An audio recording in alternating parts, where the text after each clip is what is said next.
الحمد لله رب العالمين والصلاة والسلام على أشرف الأنبياء وسيد المرسلين وعلى آله وصحبه ومن تبعهم بإحسان إلى يوم الدين.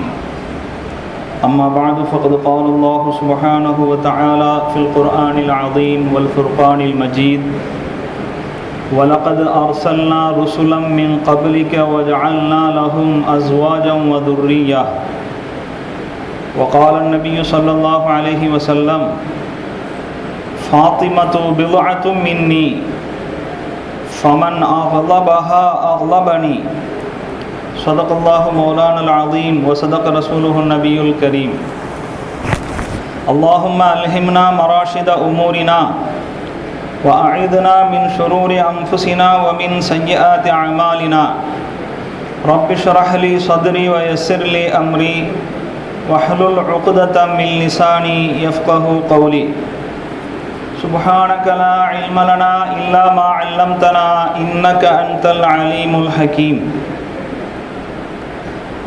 எல்லா புகழும் புகழ்ச்சியும் ஏக இறைவன் அல்லாஹ் ஒருவனுக்கே சொந்தம்.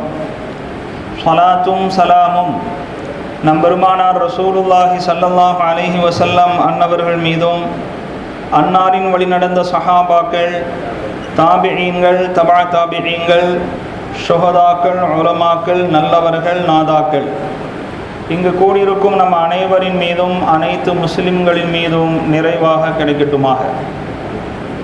பேரன்பிற்கும் மிகுந்த மரியாதைக்கும் உரிய பெரியோர்களே, அன்பிற்கும் மிகுந்த பாசத்துக்கும் உரித்தான அன்பு சகோதரர்களே, கண்ணியமிக்க தாய்மார்களே, அஸ்ஸலாமு அலைக்கும் வரஹ்மத்துல்லாஹி வபரகாத்துஹு. ரப்புல் ஆலமீன் அல்லாஹு ஜல்ல ஷஅனுஹு வ தஆலாவின் மிகப்பெரும் அருளால் சிறப்பான இந்த நிகழ்ச்சியிலே நாம் பங்கு கொண்டிருக்கிறோம். அல்ஹம்துலில்லாஹ். நபிகள் பெருமானார் ரசூலுல்லாஹி ஸல்லல்லாஹு அலைஹி வஸல்லம் அவர்கள் 25 வயதை அடைகிற போது அவர்களுக்கு திருமணம் நடந்தது. பெருமானார் ஸல்லல்லாஹு அலைஹி வஸல்லம் அவர்கள் இன்னும் நபியாகவில்லை.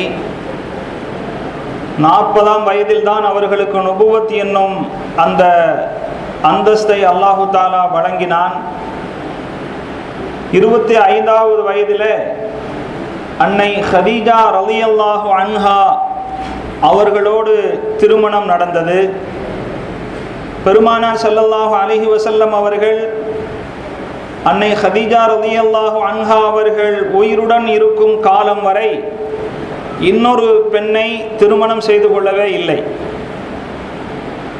பெருமானார் ஸல்லல்லாஹு அலைஹி வஸல்லம் அவர்களோடு ஒரே ஒரு மனைவியாகவே வாழ்ந்து மறைந்தவர்கள் ஹஸ்ரத் ஹதீஜா ரலியல்லாஹு அன்ஹா.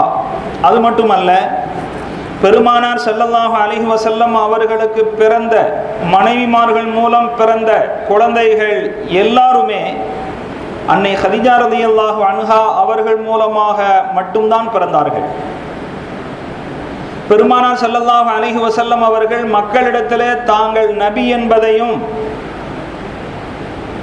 இறைவனுடைய தூதர் என்பதையும் சொல்லி இஸ்லாத்தின் பக்கம் அழைப்பு கொடுக்கிற போது அதை எதிர்ப்பவர்கள் பல்வேறு விதத்தில் விமர்சனம் செய்தார்கள்.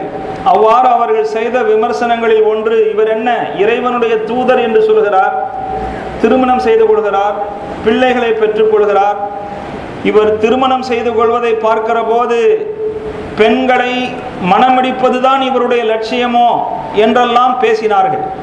குறிப்பாக யூதர்கள் இது போன்று குறை சொன்னார்கள். அல்லாஹு தஆலா அப்பொழுது ஒரு வசனத்தை இறக்கி வைத்தான். வலகத் அர்சல்னா ருசுலம் மின் கப்லிக வஜஅல்னா லஹும் அஸ்வாஜம் வதுர்ரியா. நிச்சயமாக நாம் நபியே உமக்கு முன்னரும் பல தூதுவர்களை அனுப்பி இருக்கிறோம். உமக்கு முன்னால் அனுப்பப்பட்ட அந்த பல தூதர்களுக்கும் நாம் மனைவிமார்களை ஏற்படுத்தினோம், பிள்ளைகளை வழங்கினோம். எனவே இறை தூதுவராக ஒருவர் இருப்பது திருமணம் முடித்துக் கொள்வதற்கும் பிள்ளைகள் பெற்றுக்கொள்வதற்கும் முரண்பட்ட விஷயம் அல்ல. இறை தூதுவராக இருந்து கொண்டே அவர் இது போன்ற காரியங்களில் ஈடுபடலாம். இப்படித்தான் இதற்கு முன்னர் நபிமார்களுடைய வாழ்க்கை அமைந்திருக்கிறது என்று அல்லாஹு தாலா சொல்லி காட்டுகிறான். அதன்படி பார்க்கிற போது ஹஜ்ரத் ரசூலுல்லாஹி ஸல்லல்லாஹு அலைஹி வஸல்லம் அவர்களும் திருமணம் செய்தார்கள். பொதுவாக திருமணமான தம்பதியர்களிடமிருந்து எதிர்பார்க்கும் முதல் தகவலை என்னவென்று சொன்னால் குழந்தை பேறு பற்றிய தகவல் தான். அந்த வகையில் ரசூலுல்லாஹி ஸல்லல்லாஹு அலைஹி வஸல்லம் அவர்களுக்கு பிறந்த குழந்தைகள் எத்தனை பேர் என்று நாம் பார்ப்போமையானால், பெருமானார் ஸல்லல்லாஹு அலைஹி வஸல்லம் அவர்களுக்கு மொத்தம் 7 பிள்ளைகள் பிறந்திருக்கிறார்கள். 3 ஆண் மக்கள், 4 பெண் மக்கள். ஆக மொத்தம் 7 பிள்ளைகள் பிறந்தார்கள். அதில் ஆரம்பமாக ஆண் மக்களை பற்றிய சில செய்திகள் தெரிந்து கொண்டு பிறகு பெண் மக்கள் பற்றிய தகவலை நாம் பார்க்கலாம். ரசூலுல்லாஹி ஸல்லல்லாஹு அலைஹி வஸல்லம் அவர்களுக்கு அல் காசிம், அப்துல்லா, இப்ராஹிம் என்று 3 ஆண் மக்கள் பிறந்தார்கள். அதில் அல் காசிம் என்கிற அந்த ஆண் மகன் தான் மூத்தவர். ரசூலுல்லாஹி ஸல்லல்லாஹு அலைஹி வஸல்லம் அவர்களுக்கு அபுல் காசிம் என்று ஒரு புனை பெயர் உண்டு. காசிமுடைய தந்தை. அரபியர்கள் பெரும்பாலும் இது போன்று இணைத்து பெயர் பயன்படுத்துவது வழமை. இந்த மகனாரோடு தொடர்பு படுத்தி தான் ரசூலுல்லாஹி ஸல்லல்லாஹு அலைஹி வஸல்லம் அவர்களை அபுல் காசிம் ஸல்லல்லாஹு அலைஹி வஸல்லம் என்று நாம் குறிப்பிடுவோம். இந்த காசிம் என்கிற குழந்தை ரசூலுல்லாஹி ஸல்லல்லாஹு அலைஹி வஸல்லம் அவர்களுடைய நுபுவத்துக்கு முன்பே பிறந்தது. 2 வயதிலேயே அவர்கள் வஃபாத்தாகி விடுகிறார்கள். அடுத்ததாக அப்துல்லா என்கிற அந்த குழந்தை நுபுவத்துக்கு பிறகு பிறந்தது. ரசூலுல்லாஹி ஸல்லல்லாஹு அலைஹி வஸல்லம் அவர்கள் நபியானதற்கு பிறகு பிறந்ததனால அப்துல்லா என்பது அவர்களுடைய பெயராக இருந்தாலும் அத்-தய்யிப், அத்-தாஹிர் என்று வேறு 2 பெயரும் அந்த குழந்தைக்கு இருந்தது. அப்துல்லா என்கிற ஒரே குழந்தைக்கு அப்துல்லா என்று சூட்டப்பட்ட பெயர் இருந்தாலும் அவர்கள் நுபுவத்துடைய காலத்தில் பிறந்ததனால் அத்-தய்யிப், தூய்மையானவர், பரிசுத்தமானவர் என்கிற அந்த மாதிரியான பொருள்பட அவர்கள் அழைக்கப்பட்டு வந்தார்கள். இவர்கள் சிறுபிராயத்திலேயே இவர்களும் வஃபாத்தாகி விடுகிறார்கள். அடுத்து 3வது பிள்ளை இப்ராஹிம் ரலியல்லாஹு அன்ஹு. இவர்கள் ரசூலுல்லாஹி ஸல்லல்லாஹு அலைஹி வஸல்லம் அவங்க மதீனாவுக்கு ஹிஜ்ரத் செய்து சென்று 8 வருஷத்துக்கு பிறகு பிறந்தார்கள். இன்னொரு தகவலையும் நாம் இங்கே தெரிந்து கொள்ள வேண்டும். ரசூலுல்லாஹி ஸல்லல்லாஹு அலைஹி வஸல்லம் அவர்களுக்கு பிறந்த 7 குழந்தைகளில் 6 குழந்தைகளும் ஹஜ்ரத் ஹதீஜா ரலியல்லாஹு அன்ஹா அவர்கள் மூலமாக பிறந்தார்கள். கடைசியாக ஆண் மக்களில் கடைசியாக நாம் சொல்கிறோமே இப்ராஹிம் ரலியல்லாஹு அன்ஹு, அவர்கள் மட்டும் மாரியத்துல் கிப்தியா என்கிற ஒரு அடிமை பெண் மூலமாக பிறந்தார்கள். ரசூலுல்லாஹி ஸல்லல்லாஹு அலைஹி வஸல்லம் அவர்களுக்கு இப்ராஹிம் என்கிற இந்த குழந்தை ஹிஜ்ரி 8ஆம் ஆண்டு பிறந்தது. சுமார் 18 மாதங்கள் தான் அது உயிரோடு தங்கியது. 18 மாதங்களுக்கு பிறகு அல்லாஹ் அந்த குழந்தையையும் எடுத்துக்கொண்டான். ஆண் மக்கள் யாரையும் அல்லாஹு தாலா நீண்ட நெடுங்காலம் வாழும் வாய்ப்பை ரசூலுல்லாஹி ஸல்லல்லாஹு அலைஹி வஸல்லம் அவர்களுடைய ஆண் மக்களுக்கு தரவில்லை. பெருமானார் ஸல்லல்லாஹு அலைஹி வஸல்லம் அவர்கள் இப்ராஹிம் ரலியல்லாஹு அன்ஹு அவர்கள் இறந்த சமயத்திலே, வஃபாத்தான சமயத்திலே மிகவும் கவலைப்பட்டார்கள், அழுதார்கள். சஹாபாக்களில் சிலர், யா ரசூலல்லாஹ் தாங்களுமா அழுகிறீர்கள் என்று கேட்டபோது கூட, என்னுடைய கண்கள் கண்ணீர் வடிக்கும், என்னுடைய உள்ளம் கவலைப்படும், ஆனால் என் நாவில் இருந்து அல்லாஹுக்கு பொருத்தமில்லாத, திருப்தி இல்லாத வார்த்தை எதுவும் வராது. இது போன்ற சோதனைகளின் போது ஒரு மனிதன் தன் அடக்கத்தோடும் ரொம்ப சகிப்புத்தன்மையோடும் நடந்து கொள்வதற்கான ஒரு நிலையை ரசூலுல்லாஹி ஸல்லல்லாஹு அலைஹி வஸல்லம் அவர்கள் விளக்கி காட்டினார்கள். மனிதனுக்கு சோதனை வந்துவிட்டது என்று சொன்னால் உடனே அவன் அல்லாஹுவோடு சண்டை போட ஆரம்பித்து விடுகிறான். அல்லாஹ்வை பற்றி ஏதேதோ பேச ஆரம்பித்து விடுகிறான். உலகத்திலே எத்தனையோ அநியாயக்காரங்கள் எல்லாம் இருக்கிறான், நான் தான் உனக்கு கண்ணுக்கு தெரிகிறதா, நான் என்ன அநியாயம் செய்தேன் என்றெல்லாம் புலம்ப ஆரம்பித்து விடுகிறான். இன்பத்தை தருபவனும் துன்பத்தை தருபவனும் அல்லாஹ் தான் என்று நம்பிவிட்ட பிறகு அவனிடமிருந்து வரக்கூடிய துன்பங்களையும் கூட நாம் சகித்து கொள்ள வேண்டும். மனிதன் என்ற அடிப்படையிலே வருத்தம் வரும், கவலை வரும், அழுகை கூட வரும், அதற்கெல்லாம் அனுமதி இருக்கிறது. ஆனால் ஒப்பாரி வைத்து சத்தமிட்டு அழுவதோ புலம்புவதோ அனுமதி இல்லை. ரசூலுல்லாஹி ஸல்லல்லாஹு அலைஹி வஸல்லம் அவர்கள் மிகவும் கவலைப்பட்டார்கள். அந்த இப்ராஹிம் ரலியல்லாஹு அன்ஹு அவர்களுடைய வஃபாத் குறித்து அழுதார்கள் என்கிற தகவல் இருக்கிறதே, அது இந்த குழந்தை பற்றிய செய்திதான். அடுத்ததாக பெண் மக்கள் 4 பேர். அந்த பெண் மக்களிலே முதல் நபர் யார் என்று சொன்னால் ஸைனப் ரலியல்லாஹு அன்ஹா, இரண்டாவது ருக்கையா, மூன்றாவது உம்மு குல்சூம், நான்காவது ஃபாத்திமா ரலியல்லாஹு அன்ஹா. இந்த 4 பேரும் இந்த வரிசைப்படி நிறைய பேர் ஃபாத்திமா ரலியல்லாஹு அன்ஹா அவர்களைத்தான் ரசூலுல்லாஹி ஸல்லல்லாஹு அலைஹி வஸல்லம் அவருடைய மகள் என்றாலே அவங்களுடைய ஞாபகத்துக்கு வருகிறது. ஃபாத்திமா ரலியல்லாஹு அன்ஹா அவர்கள் தான் முதல் பிள்ளை என்பது போன்று விளங்கி வைத்திருப்பவர்கள் கூட உண்டு. இன்று நாம் அதை பற்றி சற்று தெளிவாக புரிந்து கொள்வதற்கான ஒரு வாய்ப்பு கிடைத்திருக்கிறது. ஹஸ்ரத் ஸைனப் ரலியல்லாஹு அன்ஹா, அடுத்து ருக்கையா, அடுத்து உம்மு குல்சூம், அடுத்து ஃபாத்திமா ரலியல்லாஹு அன்ஹுன்ன. கண்ணியத்துக்குரிய பெரியோர்களே, இதில் ஸைனப் ரலியல்லாஹு அன்ஹா அவர்கள் மூத்த மகள். ரசூலுல்லாஹி ஸல்லல்லாஹு அலைஹி வஸல்லம் அவர்கள் நபியாகுவதற்கு சுமார் 10 வருஷத்துக்கு முன்பே பிறந்து விட்டார்கள். ரசூலுல்லாஹி ஸல்லல்லாஹு அலைஹி வஸல்லம் அவர்கள் ஸைனப் ரலியல்லாஹு அன்ஹா அவர்களை அபுல் ஆஸ் என்பவருக்கு திருமணம் செய்து வைத்திருந்தார்கள். அபுல் ஆஸ் யார் என்று சொன்னால் ஸைனப் ரலியல்லாஹு அன்ஹா அவர்களுடைய ஹாலா மகன், அதாவது அம்மாவுடைய சகோதரியின் மகன். அது மூத்த சகோதரியா அல்லது இளைய சகோதரியா என்பது தெரியாது. ரசூலுல்லாஹி ஸல்லல்லாஹு அலைஹி வஸல்லம் அவர்களுடைய கொழுந்தியா மகன். அபுல் ஆஸோடு திருமணம் செய்து வாழ்க்கை நடந்து கொண்டிருக்கிறது. ரசூலுல்லாஹி ஸல்லல்லாஹு அலைஹி வஸல்லம் அவர்கள் நபியான அந்த நிகழ்வுக்கு பிறகு ஹஜ்ரத் ஹதீஜா ரலியல்லாஹு அன்ஹா அவர்கள் இஸ்லாத்தை ஏற்றுக்கொண்டார்கள். அவர்களுடைய பெண் மக்கள் எல்லோரும் இஸ்லாத்தை ஏற்றுக்கொண்டார்கள். அந்த வகையிலே ஸைனப் ரலியல்லாஹு அன்ஹா அவர்களும் முஸ்லிமாகிவிட்டார்கள். கணவரிடத்தில் நீங்களும் என்னுடைய தந்தை கொண்டு வந்திருக்கிற இந்த மார்க்கத்தை ஏற்றுக்கொள்ளுங்கள் என்று கேட்டபோது, என்னுடைய சமூகம் மனைவியின் பெயரை கேட்டு மதம் மாறிவிட்டானே என்று என்னை குறை பேசும், அதற்காக நான் தயங்குகிறேன் என்று சொல்லி மறுத்துவிட்டார். இப்படியே காலம் போய் கொண்டிருக்கிறது. ஹஜ்ரத் ஸைனப் ரலியல்லாஹு அன்ஹா அவர்கள்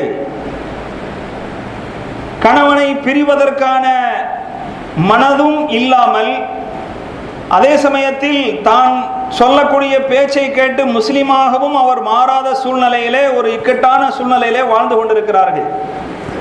ரசூலுல்லாஹி ஸல்லல்லாஹு அலைஹி வஸல்லம் அவர்கள் மக்காவிலிருந்து மதீனாவுக்கு ஹிஜ்ரத் செய்யக்கூடிய காலமும் வந்துவிட்டது.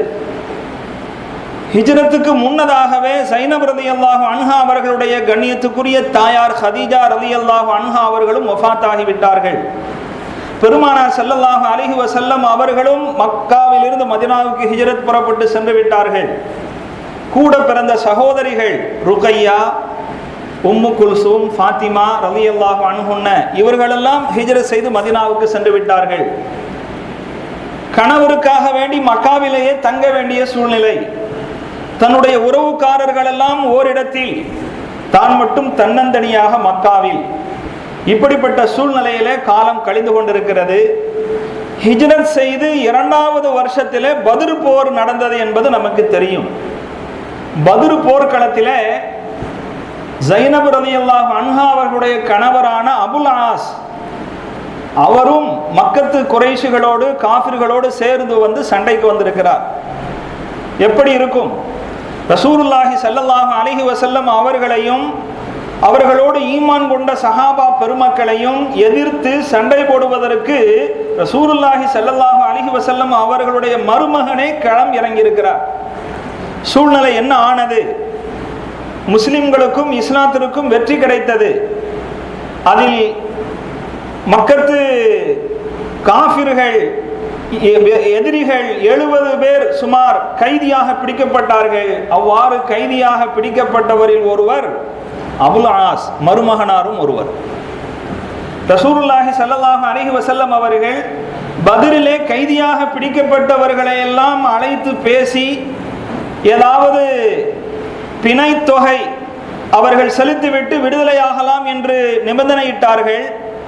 அவர்கள் ஈட்டு தொகை கொடுத்துவிட்டு விடுதலை பெற்றுக்கொள்ளக்கூடிய நிகழ்வு நடந்து கொண்டிருக்கிறது. அந்த வரிசையிலே அபுல் ஆஸுக்கும் ஏதாவது ஈட்டு தொகை கொடுத்து அவரை விடுவிக்க வேண்டும். ஹஜ்ரத் ஸைனப் ரலியல்லாஹு அன்ஹா அவர்கள் மக்காவில் இருந்து ஒரு தங்க மாலையை கொடுத்து அனுப்பினார்கள். ரசூலுல்லாஹி ஸல்லல்லாஹு அலைஹி வஸல்லம் அவர்களிடத்தில் அபுல் ஆஸ் விடுவிக்கப்படுவதற்காக தங்க மாலை காண்பிக்கப்பட்ட போது அந்த தங்க மாலையை பார்த்ததுமே ரசூலுல்லாஹி ஸல்லல்லாஹு அலைஹி வஸல்லம் அவர்கள் அழ ஆரம்பித்து விட்டார்கள். ஏன் தெரியுமா? அந்த தங்க மாலை பெருமானார் ஸல்லல்லாஹு அலைஹி வஸல்லம் அவர்களுடைய அருமை மனைவி ஹஜ்ரத் கதீஜா ரலியல்லாஹு அன்ஹா அவர்களுடையது. தன்னுடைய மகளாரின் திருமணத்தின் போது சீராக அன்பளிப்பாக அவர்கள் வழங்கியிருந்த அந்த தங்க மாலை.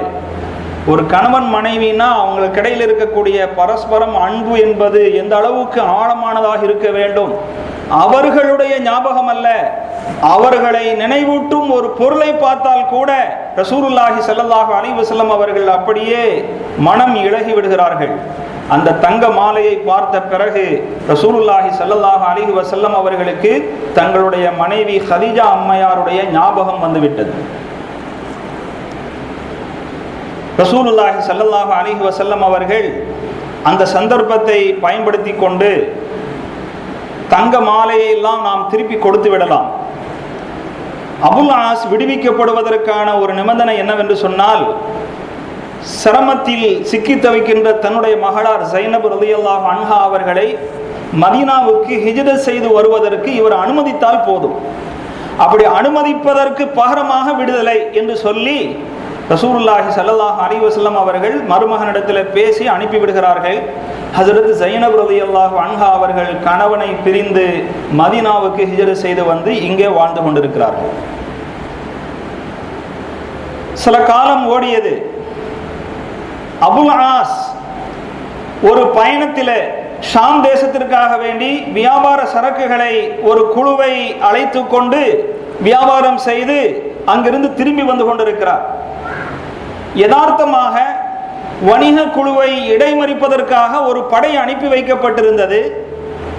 அந்த படை வந்து கொண்டிருக்கிற அபுல் ஆஸுடைய தலைமையில் வந்து கொண்டிருக்கிற அந்த வணிக குழுவை இடைமறித்து அவர்களிடம் இருக்கிற பொருட்களை எல்லாம் முடக்கி வைத்து விடுகிறார்கள். தொடர்ந்து மக்காவுக்கு பயணிக்க முடியாத சூழ்நிலையில அபுல் ஆஸ் ஸைனப் ரலியல்லாஹு அன்ஹா அவர்களிடத்திலே வந்து தஞ்சம் தேடுகிறார். ஸைனப் ரலியல்லாஹு அன்ஹா அவர்கள் தன்னுடைய தந்தையின் அனுமதி இல்லாமல் அவருக்கு எப்படி தஞ்சம் கொடுப்பது, அடைக்கலம் கொடுப்பது? சுபுஹ் தொழுகை நடத்துவதற்காக ரசூலுல்லாஹி ஸல்லல்லாஹு அலைஹி வஸல்லம் அவர்கள் பள்ளிவாசலிலே சஹாபாக்களோடு நிற்கிற போது பெண்களுடைய பகுதியில் இருந்து ஒரு சப்தம் கேட்கிறது. அஸ்ஸலாமு அலைக்கும், அபுல் ஆஸ் என்னிடம் தஞ்சம் கேட்டு வந்திருக்கிறார், நான் அவருக்கு பாதுகாப்பு அளிக்கலாமா, அவருக்கு அடைக்கலம் தரலாமா? ரசூலுல்லாஹி ஸல்லல்லாஹு அலைஹி வஸல்லம் அவர்கள், என் தோழர்களே, இப்பொழுது நீங்கள் கேட்ட செய்தியை கவனித்தீர்களா? நீங்கள் கேட்கின்ற இந்த சமயம் வரையில் இதுக்கு முன்னால் இதை நான் கேள்விப்படவில்லை. உங்களோடு சேர்த்துதான் நானும் இந்த தகவலை கேள்விப்படுகிறேன். முஸ்லிம்களாகிய முஃமின்களாகிய உயர்ந்த நிலையில் இருக்கிற நீங்கள் உங்களை விட தாழ்ந்த நிலையில் இருப்பவர்களுக்கு பாதுகாப்பு அளிக்கக்கூடிய சூழ்நிலை உருவாகி இருக்கிறது. எனவே அவருக்கு நீர் தஞ்சம் கொடுக்கலாம், ஆனால் அதே சமயம் இயல்பாக கணவன் மனைவியாக வாழ முடியாது, நீர் அவளுக்கு ஹலாலாக மாட்டீர், அவர் முஷ்ரிக்காக இருக்கிறார் என்று ரசூலுல்லாஹி ஸல்லல்லாஹு அலைஹி வஸல்லம் அவர்கள் சொன்னார்கள். அந்த வணிக குழுவிடம் இருந்து முடக்கி வைக்கப்பட்ட பொருட்களை எல்லாம் சஹாபாக்களிடத்தில் ரசூலுல்லாஹி ஸல்லல்லாஹு அலைஹி வஸல்லம் அவர்கள் பேசி, இந்த பொருட்களை எல்லாம் நீங்கள் விரும்பினால் அபுல் ஆஸிடம் திருப்பி கொடுத்து அனுப்பிவிடுங்கள், அதன் மூலம் அவருடைய மனதிலே ஒரு மாற்றம் ஏற்படலாம் என்று சொல்லி, நீங்கள் இஷ்டப்பட்டால், நீங்கள் விரும்பவில்லை என்று சொன்னால் நீங்கள் சென்று அவர்களை சண்டை போட்டு முடக்கி அந்த பொருள் அல்லாஹ்வுடைய உத்தரவின்படி அது ஃபை, அதாவது போருக்கு சென்று சண்டை இடாமலே கிடைத்த அந்த கனிமத் பொருளுக்கு ஃபை என்று சொல்லப்படும். அப்படி கிடைத்த பொருள் நீங்கள் அதுக்கு உரிமை உள்ளவர்கள், அது பற்றி நான் ஒன்றும் சொல்ல முடியாது. ஆனால் நீங்கள் விரும்பினால் அந்த பொருட்களை எல்லாம் அவருக்கு திருப்பி கொடுத்து ஆளை அனுப்பிவிடுங்கள், ஏதோ ஒரு நல்லது நடக்கட்டும் என்று சொன்னார்கள். அபுல் ஆஸிடம் அந்த பொருட்கள் எல்லாம் திருப்பி கொடுத்து அனுப்பி வைக்கப்பட்டதனுடைய விளைவாக என்ன நடந்தது? மக்காவுக்கு சென்றார். யார் யாருடைய பொருளுக்கெல்லாம் இவர் பொறுப்பேற்றிருந்தாரோ எல்லாருடைய பொருளையும் உரியவரிடத்திலே சரியாக ஒப்படைத்து விட்டு, யாருக்காவது நான் இன்னும் பொருள் தர வேண்டியது பாக்கி இருக்கிறதா என்று கேட்டார். இல்லை, எங்களில் எல்லோருக்கும் வர வேண்டியது வந்துவிட்டது என்று சொன்ன பிறகு ஒரு அதிர்ச்சி தகவலை சொன்னார். அஷ்ஹது அல்லா இலாஹ இல்லல்லாஹ் வ அன்ன முஹம்மதர் ரசூலுல்லாஹ் என்று கலிமாவை சொல்லி நான் முஸ்லிமாகிவிட்டேன், இஸ்லாத்தை ஏற்றுக்கொண்டு விட்டேன். நீங்கள் நான் மதீனாவில் இருக்கிற போதே இஸ்லாத்தை ஏற்றுக்கொண்டு அங்கே தங்கி விடுவேனேயானால் மக்களுடைய பொது சொத்துக்கு ஆசைப்பட்டு அதை அனுபவிக்க வேண்டும், அதற்கு ஒரு நல்ல சந்தர்ப்பம் கிடைத்திருக்கிறது என்று எண்ணித்தான் நான் மதீனாவிலேயே முஸ்லிமாகி அங்கே தங்கிவிட்டேன் என்று நீங்கள் கருதலாம். அப்படி இல்லை, என்னுடைய நாணயத்தின் மீது உங்களுக்கு சந்தேகம் வந்துவிடக் கூடாது என்பதற்காகத்தான் நான் பொருட்களை எல்லாம் ஒப்படைத்த பிறகு என்னுடைய இஸ்லாத்தை வெளிப்படுத்துகிறேன் என்று சொல்லி அங்கிருந்து மீண்டும் ஹிஜ்ரத் செய்து வந்தார்கள். ஹஜ்ரத் ஸைனப் ரலியல்லாஹு அன்ஹா அவர்களோடு தொடர்ந்து வாழ்வதற்கான அனுமதியை ரசூலுல்லாஹி ஸல்லல்லாஹு அலைஹி வஸல்லம் அவர்கள் வழங்கினார்கள் என்பது வரலாறு. இப்படி ஹஜ்ரத் ஸைனப் ரலியல்லாஹு அன்ஹா அவர்கள் அபுல் ஆஸ் அவர்களோடு வாழ்ந்த காலத்திலே உமாமா என்று ஒரு பெண் மகளை பெற்றெடுக்கிறார்கள். அலி என்று ஒரு ஆண் குழந்தையை பெற்றெடுத்தார்கள். சிறுபிராயத்திலேயே ரசூலுல்லாஹி ஸல்லல்லாஹு அலைஹி வஸல்லம் அவர்களுடைய அந்த பேர குழந்தை வஃபாத் ஆகி விடுகிறது. உமாமா என்கிற இந்த பெண் குழந்தை ஹஜ்ரத் ரசூலுல்லாஹி ஸல்லல்லாஹு அலைஹி வஸல்லம் அவர்களுடைய அன்புக்கு பாத்திரமான ஒரு குழந்தையாக இருந்தது. பள்ளிக்கு வரும்போதெல்லாம் அழைத்து வருவார்கள். ஒரு சமயத்திலே தொழுகையின் போது ருக்குவுக்கு சுஜூதுக்கு செல்கிற போது குழந்தை மேலே வந்து தொற்றிக்கொள்ளும். அவர்கள் நிலைக்கு செல்கிற போது கீழே கையை பிடித்து இறக்கி விடுவார்கள்.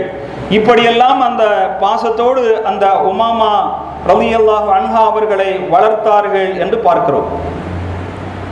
அந்த உமாமா, அதாவது ரசூலுல்லாஹி ஸல்லல்லாஹு அலைஹி வஸல்லம் அவர்களுடைய மகளாரான ஸைனப் ரலியல்லாஹு அன்ஹா அவர்களுக்கு பிறந்த உமாமா ரசூலுல்லாஹி ஸல்லல்லாஹு அலைஹி வஸல்லம் அவர்களுடைய பேத்தி ஆகிறார்கள். இந்த உமாமா வளர்ந்து வாலிபமாகி ஹஜ்ரத் அலி ரலியல்லாஹு அன்ஹா அவர்களுக்கு அவர்களுடைய மனைவி ஃபாத்திமா ரலியல்லாஹு அன்ஹா அவர்கள் வஃபாத்தானதற்கு பிறகு அலி ரலியல்லாஹு அன்ஹா அவர்களுக்கு திருமணம் செய்து வைக்கப்பட்டதாக நாம் பார்க்கிறோம். உமர் ரலியல்லாஹு அன்ஹு அவர்களுடைய ஆட்சி காலத்திலே இது நடந்தது.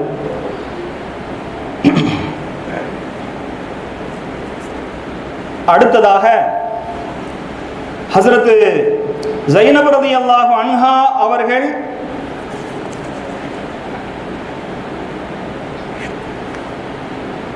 ரசூலுல்லாஹி ஸல்லல்லாஹு அலைஹி வஸல்லம் அவர்களுடைய ஜீவிய காலத்திலேயே வஃபாத்தாகி விடுகிறார்கள். அந்த வஃபாத்துக்கு பிறகும் தொடர்ந்து ரசூலுல்லாஹி ஸல்லல்லாஹு அலைஹி வஸல்லம் அவர்கள் உமாமா ரலியல்லாஹு அன்ஹா அவர்களை வளர்த்து வந்தார்கள் என்பது வரலாறு. பெருமானார் ஸல்லல்லாஹு அலைஹி வஸல்லம் அவர்களுடைய மக்கள் எல்லோரிலுமே ரசூலுல்லாஹி ஸல்லல்லாஹு அலைஹி வஸல்லம் அவர்களுடைய வஃபாத்துக்கு முன்னால் ஃபாத்திமா ரலியல்லாஹு அன்ஹா அவர்களை தவிர எல்லோருமே வஃபாத்தாக இருந்தார்கள். ஃபாத்திமா ரலியல்லாஹு அன்ஹா அவர்கள் மட்டும்தான் ரசூலுல்லாஹி ஸல்லல்லாஹு அலைஹி வஸல்லம் அவர்களுடைய வஃபாத்துக்கு 6 மாதம் கழித்து வஃபாத்தானவர்கள். இரண்டாவது மகளான ருக்கையா ரலியல்லாஹு அன்ஹா அவர்களை பற்றிய சில தகவல்களை நாம் தெரிந்து கொள்வோம். ருக்கையா ரலியல்லாஹு அன்ஹா அவர்களை அபூ லஹபுடைய மகன் உத்பாவோடு திருமணம் செய்து வைத்திருந்தார்கள்.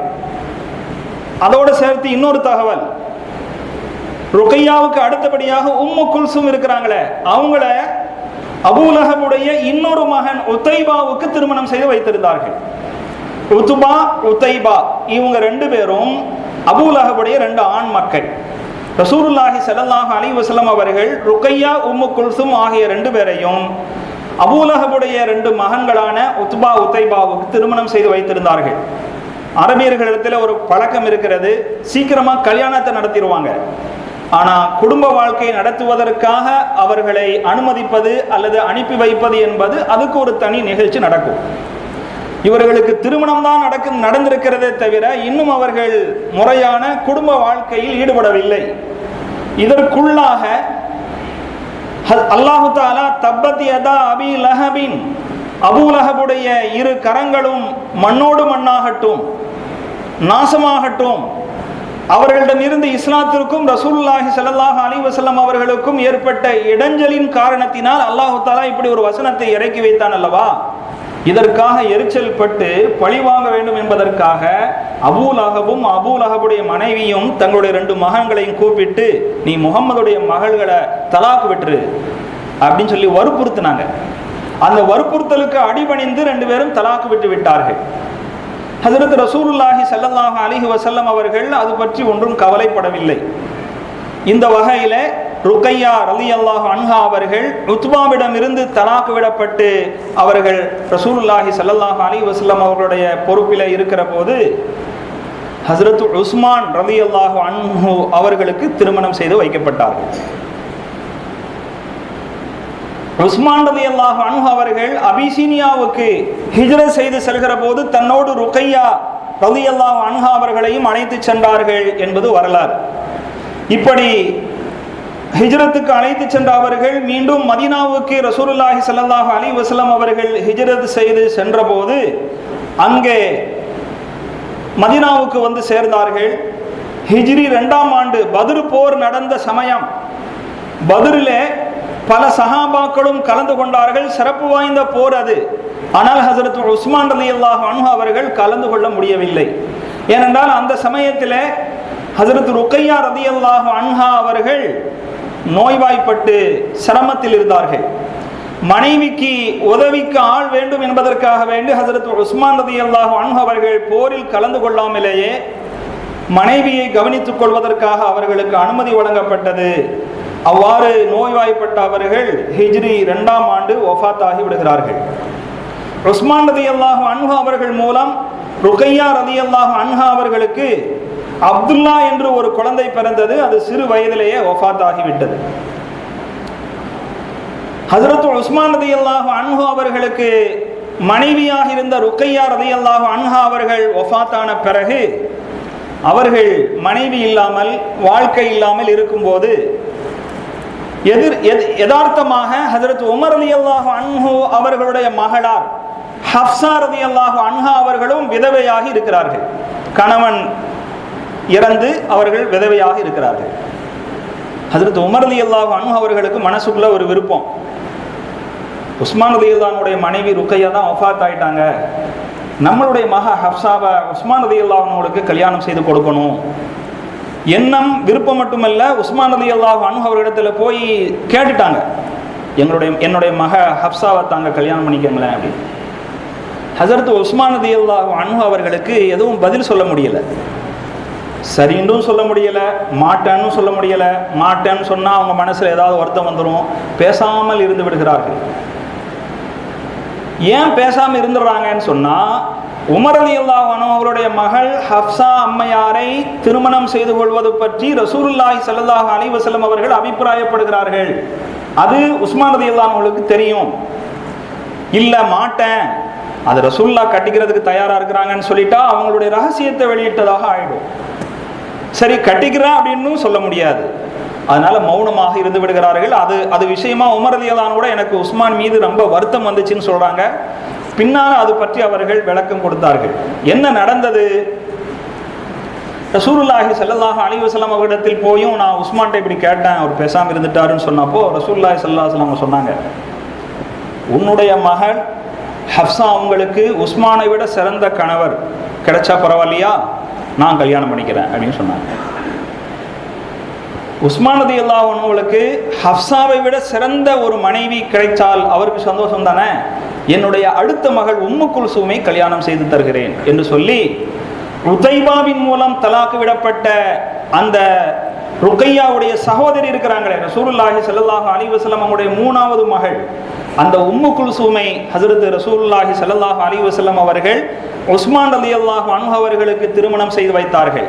பெருமானார் ஸல்லல்லாஹு அலைஹி வஸல்லம் அவர்களுடைய 2 மகளை அடுத்தடுத்து திருமணம் செய்த ஒரு சிறப்புக்குரியவர் என்பதனால உஸ்மான் துன்னூரைன் அல்லது தின்னூரைன், 2 நூறுக்கு சொந்தக்காரர், 2 பிரகாசத்துக்கு உரியவர் என்று 2 மகள்களை திருமணம் செய்யும் வாய்ப்பை பெற்றவர் என்று ஹஜ்ரத் உஸ்மான் ரலியல்லாஹு அன்ஹு அவர்களை பற்றி இன்றும் அவர்களுடைய பெயரோடு நாம் போற்றி புகழ்கிறோம்.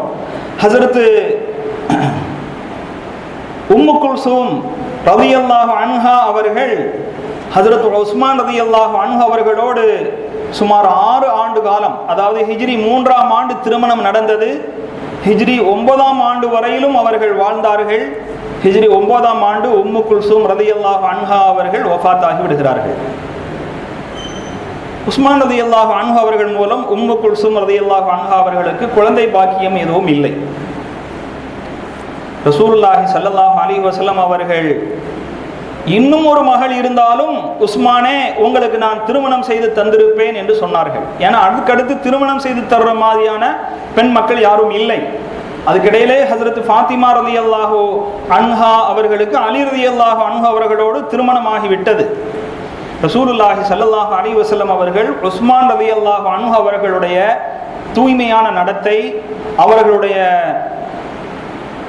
நல்ல ஒழுக்கமுள்ள வாழ்க்கை, அதன் மீது பாராட்டு தெரிவிக்கும் விதமாக எனக்கு இன்னும் ஒரு மகள் இருந்தாலும் அவளையும் உங்களுக்கு நான் திருமணம் செய்து வைத்திருப்பேன் என்று சொன்னார்கள். அடுத்ததாக நாம் ஃபாத்திமா ரலியல்லாஹு அன்ஹா அவர்களை பற்றிய வாழ்க்கை வரலாறு பெரும்பாலும் பரவலாக பேசப்படக்கூடிய ஒரு செய்தி. ஹஜ்ரத் ஃபாத்திமா ரலியல்லாஹு அன்ஹா அவர்கள் பெண் மக்களிலேயே ஆக சிறியவர். ரசூலுல்லாஹி ஸல்லல்லாஹு அலைஹி வஸல்லம் அவர்களுக்கு கடைசியாக பிறந்த பெண் குழந்தை. ரசூலுல்லாஹி ஸல்லல்லாஹு அலைஹி வஸல்லம் அவங்க ரொம்ப பிரியமா இருப்பாங்க. உடல் அமைப்பிலையும் கூட ரசூலுல்லாஹி ஸல்லல்லாஹு அலைஹி வஸல்லம் அவர்களுடைய உடல் வாகு ஹஜ்ரத் ஃபாத்திமா ரலியல்லாஹு அன்ஹா அவர்களிடத்தில் இருந்ததாம். பில்அத்தும் மின்னி, ஃபாத்திமத்து பில்அத்தும் மின்னி, ஃபாத்திமா அவர்கள் என்னுடைய உடம்பின் ஒரு பகுதி ஆவார்கள். ஃபமன் அபகலனி ஃபமன் அபகலஹா அபகலனி, அந்த ஃபாத்திமாவுக்கு கோபமூட்டும் விதத்தில் ஒருவர் நடந்து கொண்டார் என்று சொன்னால் அவர் என்னை கோபமூட்டியவராகி விடுவார் என்று ஹஜ்ரத் ரசூலுல்லாஹி ஸல்லல்லாஹு அலைஹி வஸல்லம் அவர்கள் தன்னுடன் ஃபாத்திமா ரலியல்லாஹு அன்ஹா அவர்கள் மீது இருக்கக்கூடிய அன்பையும் நெருக்கத்தையும் சிறப்பையும் வெளிப்படுத்தி காட்டினார்கள். ஃபாத்திமா ரலியல்லாஹு அன்ஹா அவர்கள் நுபுவத்துக்கு சுமார் 5 ஆண்டுகளுக்கு முன்புதான் பிறந்தார்கள். அப்படி என்றால் ரசூலுல்லாஹி ஸல்லல்லாஹு அலைஹி வஸல்லம் அவர்கள் கஅபத்துல்லாவில் தொழுது கொண்டிருக்கிற போது விரோதிகளால் அவர்களுடைய தலையின் மீது ஒட்டக குடல் போடப்பட்டு வேடிக்கை பார்த்தார்கள், சிரித்தார்களே. ஃபாத்திமா ரலியல்லாஹு அன்ஹா வந்துதான் அதை அகற்றினார்கள் என்று பார்க்கிறோம். எவ்வளவு குறைந்த வயதுள்ள அந்த சிறுமியாக இருக்கிற அவர்கள் இந்த காரியத்தை செய்திருப்பார்கள் என்று நாம் யூகிக்க முடிகிறது. ஹிஜ்ரி 2ஆம் ஆண்டு அலி ரலியல்லாஹு அன்ஹு அவர்களோடு ஃபாத்திமா ரலியல்லாஹு அன்ஹா அவர்களுக்கு திருமணம் நடந்தது. ஃபாத்திமா ரலியல்லாஹு அன்ஹா அவர்களின் மூலம் அலி ரலியல்லாஹு அன்ஹு அவர்களுக்கு 4 குழந்தைகள், ஹசன் ஹுசைன் ரலியல்லாஹு அன்ஹுமா, ஜைனப் உம்மு குல்சூம். ரசூலுல்லாஹி ஸல்லல்லாஹு அலைஹி வஸல்லம் அவருடைய மகளுடைய பட்டியலில் ஜைனப் உம்மு குல்சூம் 2 பேர் வருது. ஃபாத்திமா ரலியல்லாஹு அன்ஹா அவர்கள் தன்னுடைய பிள்ளைக்கும் தன்னுடைய சகோதரிகளுடைய பெயரை வச்சுக்கிட்டாங்க. ஜைனப்னு ஒரு பெண் பிள்ளைக்கு, உம்மு குல்சூம் அப்படின்னு சொல்லி இன்னொரு பெண் பிள்ளைக்கு. இந்த 4 பிள்ளைகள் ஹஜ்ரத் அலி ரலியல்லாஹு அன்ஹு அவர்களுக்கும் ஃபாத்திமா ரலியல்லாஹு அன்ஹா அவர்களுக்கும் பிறந்தன. ரசூலுல்லாஹி ஸல்லல்லாஹு அலைஹி வஸல்லம் அவர்கள் சொல்வார்கள், அஃலலு நிசாஇ அஹ்லில் ஜன்னா ஹதீஜத்து பின்து குவைலித், சொர்க்க பெண்களிலேயே மிகச்சிறந்த பெண்கள் 4 பேர். அதுல ஒருத்தவங்க ஹதீஜா பின்து குவைலித். ரசூலுல்லாஹி ஸல்லல்லாஹு அலைஹி வஸல்லம் அவர்களுடைய முதல் மனைவியான ஹதீஜா அம்மையார். வ ஃபாத்திமத்து பின்தி முஹம்மத், முஹம்மதுடைய மகள் ஃபாத்திமா. வ மரியம் பின்து இம்ரான், இம்ரானுடைய மனைவி மரியம். வ ஆசியா பின்து முஸாஹிம் இம்ரஅத்து ஃபிர்அவுன், ஃபிர்அவுனுடைய மனைவியான ஆசியா அம்மையார். இவங்களெல்லாம் சொர்க்கத்து பெண்களிலேயே மிகச் சிறப்புக்குரிய பெண்கள் என்று ரசூலுல்லாஹி ஸல்லல்லாஹு அலைஹி வஸல்லம் அவர்கள் அடையாளம் காட்டினார்களே. அப்படி அடையாளம் காட்டிய பெண் மக்களில் சிறப்பு வாய்ந்தவர்களில் ஒருவர் ஹஜ்ரத் ஃபாத்திமா ரலியல்லாஹு அன்ஹா. நபி ஸல்லல்லாஹு அலைஹி வஸல்லம் அவர்கள் வஃபாத் ஆனதற்கு 6 மாதத்திற்கு பிறகு ஹஜ்ரத் ஃபாத்திமா ரலியல்லாஹு அன்ஹா அவர்கள் வஃபாத் ஆனார்கள். கண்ணியத்துக்குரிய பெரியோர்களே, இந்த ரசூலுல்லாஹி ஸல்லல்லாஹு அலைஹி வஸல்லம் அவர்களுடைய வாரிசுகள் சம்பந்தமான ஒரு சில ஓரளவு போதுமான தகவல்களை நாம் இப்பொழுது கேட்டு அறிந்தோம். நாம் இப்பொழுது ரசூலுல்லாஹி ஸல்லல்லாஹு அலைஹி வஸல்லம் அவர்களுடைய இடத்திலிருந்து கொஞ்சம் சிந்தனை செய்து பார்ப்போம். ஒரு நபி, இறைவனுடைய நெருக்கத்தை பெற்றவர்கள், முழு மனித சமுதாயத்திற்கு மட்டுமல்ல அகில உலகங்களிலும் அல்லாஹ்விடத்திலே மிக சிறந்த படைப்பாக இருக்கின்ற பெருமானார் ஸல்லல்லாஹு அலைஹி வஸல்லம் அவருடைய வாழ்க்கையிலே எத்தனை நெருக்கடிகள், எத்தனை இன்னல்கள், எத்தனை சோதனைகள். ரசூலாக இருந்தும் மிக சிறப்புக்குரியவர்களாக இருந்தும் அவர்களுடைய வாழ்க்கையிலே இந்த சோதனைகள் எல்லாம் எதற்கு என்று நாம் சிந்திக்கிற போது அதிலே நமக்கு நிறைய பாடங்கள் கிடைக்கின்றன, நிறைய படிப்பினைகள் கிடைக்கின்றன. ரசூலுல்லாஹி ஸல்லல்லாஹு அலைஹி வஸல்லம் அவர்களுடைய வாழ்க்கையை இந்த விஷயங்களோடு தொடர்பு படுத்தி நாம் சிந்தனை செய்து பார்ப்போமேயானால், சிறு பிராயத்திலேயே பிள்ளைகளை இழந்தார்கள். குழந்தைகள் சிறு வயதிலேயே இறந்து விடுவது என்பது ஒரு சோதனை. வளர்ந்த பெண் மக்கள் கூட நிம்மதியாக திருமணம் செய்தோம், அவர்கள் கணவன் மனைவியாக நிம்மதியாக வாழ்க்கை நடத்தினார்கள் என்று இருந்தார்களா? இல்லை. ஆரம்பமாக 2 பேர்களால் தலாக்கு விடப்பட்ட அவர்கள் கணவனை பிரிந்து வாழ வேண்டிய சூழ்நிலை ஏற்பட்டது. ஹஜ்ரத் ஸைனப் ரலியல்லாஹு அன்ஹா மூத்த மகள், கணவர் உயிரோடு இருந்தாலும் அவர் இஸ்லாத்தை ஏற்றுக்கொள்ளாமல் இருந்த காரணத்தினாலே அவர்கள் கணவரை பிரிந்து வாழ வேண்டிய சூழ்நிலை ஏற்பட்டது. இப்படியெல்லாம் நாம் பார்க்கிற போது பல்வேறு வகையான நெருக்கடியும் சோதனையும் ரசூலுல்லாஹி ஸல்லல்லாஹு அலைஹி வஸல்லம் அவர்களுக்கு ஏற்பட்டிருக்கிறது. பொருளாதார ரீதியாக ஏற்பட்டிருக்கிறது, நமக்கு தெரியும். எதிரிகளின் மூலமாக அச்சுறுத்தல் ஏற்பட்டிருக்கிறது என்பது நமக்கு தெரியும். தான் பிறந்த ஊரிலே நிம்மதியாக வசிக்க முடியாத சூழ்நிலையில் ஊரை துறந்து வேறொரு ஊருக்கு பயணிக்க வேண்டிய அளவுக்கு நெருக்கடிகள் ஏற்பட்டது என்பது நமக்கு தெரியும். ஒரு குடும்பஸ்தனாக, ஒரு குடும்ப தலைவராக இருந்து ஹஜ்ரத் ரசூலுல்லாஹி ஸல்லல்லாஹு அலைஹி வஸல்லம் அவர்கள் தன்னுடைய குடும்ப உறுப்பினர்களின் மூலம் மகிழ்ச்சி அடையக்கூடிய ஒரு சூழ்நிலையாவது இருந்ததா என்றால் அதுவும் இல்லையே. ஏன்? கண்ணியத்துக்குரிய பெரியவர்களே, ரசூலுல்லாஹி ஸல்லல்லாஹு அலைஹி வஸல்லம் அவர்களுடைய ஹதீஸிலிருந்தே இதற்கு விடை கிடைக்கிறது. ரசூலுல்லாஹி ஸல்லல்லாஹு அலைஹி வஸல்லம் அவர்களிடத்திலே ஒரு கேள்வி கேட்கப்படுகிறது, ஐயுன் நாசி அஷத்து பலாஅன், மக்களிலேயே ரொம்ப சோதனைக்குள்ளானவர் யார்? அல் அன்பியா, ஓ நபிமார்கள் தான் என்று ரசூலுல்லாஹி ஸல்லல்லாஹு அலைஹி வஸல்லம் அவர்கள் சொன்னார்கள். சும்மல் அம்சலு ஃபல் அம்சலு, அதற்கு அடுத்து அல்லாஹ்வுக்கு நெருக்கமாக இருக்கக்கூடிய அடியார்களுக்கு அதிக சோதனை வரும். அதற்கு அடுத்த கடுமையான சோதனை என்பது அதற்கு அடுத்து நெருக்க ஸ்தானத்தில் இருப்பவர்களுக்கு வரும் என்று சொல்லிவிட்டு ஒரு மனிதன் அவனுடைய தீனின் கடைபிடிக்கும் தன்மைக்கு தக்கவாறு சோதிக்கப்படுவான். தெளிவாக வருகிறது. ஒரு மனிதன் தீனை கடைபிடிக்கும் விஷயத்திலே வலுவானவராக இருந்தார் என்று சொன்னால் அவருடைய சோதனையும் கடுமையானதாக இருக்கும். ஒரு மனிதன் தீனை கடைபிடிப்பதிலே மேல்போக்காக இருந்தான் என்று சொன்னால் அதற்கு தகுந்தவாறு அவனுடைய சோதனை அமையும். நல்லடியாரிடத்திலே சோதனை என்பது தொடர்ந்து வந்து கொண்டே இருக்கும். கடைசியிலே அவர் எந்த குற்றமும் இல்லாதவராக பூமியில் நடமாடுவார். அப்போ முஃமின்களுக்கும் நல்லடியார்களுக்கும் சோதனைகள் வருவது என்பது அவர்களிடத்தில் எந்த விதமான குறையும் குற்றங்களும் இல்லாதவாறு அவைகளையெல்லாம் வடிகட்டுவதற்காக அல்லாஹு தாலா இது போன்ற சோதனைகளை தருவதுண்டு. இன்னும் ஒரு ஹதீஸிலே இப்படி வருகிறது, இன்ன இலமல் ஜஸாஇ மா இலமில் பலா, பெரும் கூலி கிடைப்பது என்பது பெரும் சோதனைகளோடு தான் கிடைக்கும். அல்லாஹு தஆலா ஒரு சமூகத்தை விரும்ப ஆரம்பித்து விட்டான் என்று சொன்னால் அவர்களை சோதிக்கவே செய்வான். அதை யார் திருப்தியோடு ஏற்றுக்கொள்கிறாரோ அவருக்கு அல்லாஹ்வுடைய திருப்தி கிடைக்கும். யார் அதிருப்தி இருக்கிறாரோ அவருக்கு அல்லாஹ்வுடைய அதிருப்தி கிடைக்கும் என்று சொன்னார்கள். இன்னும் ஒரு ஹதீஸிலே மா யஸாலுல் பலாஉ பில் முஃமினி வல் முஃமினதி ஃபீ நஃப்ஸிஹி வ வலதிஹி வ மாலிஹி, ஒரு முஃமினான ஆண் பெண் இருவர்களுக்கு இடையிலே சோதனை என்பது அவர்களுடைய சொந்த வாழ்க்கை விஷயத்திலும் வரும், அவர்களுடைய பிள்ளைகள் சம்பந்தப்பட்ட சோதனையும் வரும், அவர்களுடைய பொருளாதார ரீதியிலேயும் சோதனை வரும். அவர் அல்லாஹ்வை சந்திக்கிற போது எந்த குற்றமும் இல்லாதவராக சந்திக்க வேண்டும் என்று அல்லாஹ் திட்டமிட்டதனால் அப்படி வரும்.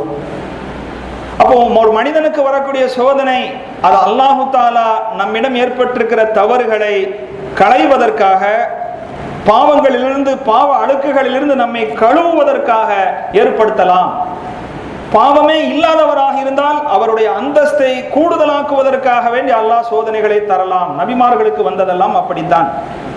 எனவே அல்லாஹ்வுடைய புறத்திலிருந்து வரக்கூடிய சோதனைகளை நாம் விரும்பி கேட்கக்கூடாது, விரும்பி தேடிக்கொள்ளக்கூடாது. அல்லாஹ்விடத்தில் சோதனையிலிருந்து பாதுகாப்பு கேட்டுக்கொண்டே இருக்க வேண்டும் என்பதெல்லாம் உண்மைதான். அல்லாஹ்வுடைய திட்டப்படி, அல்லாஹ்வுடைய நாட்டப்படி ஏதாவது சங்கடங்கள் வந்துவிடுமானால் அவர்களுக்கெல்லாம் ஒரு ஆறுதலாக அமைய வேண்டும் அல்லவா? ரசூலுல்லாஹி ஸல்லல்லாஹு அலைஹி வஸல்லம் அவருடைய வாழ்க்கையை எண்ணி பார்க்க வேண்டும்.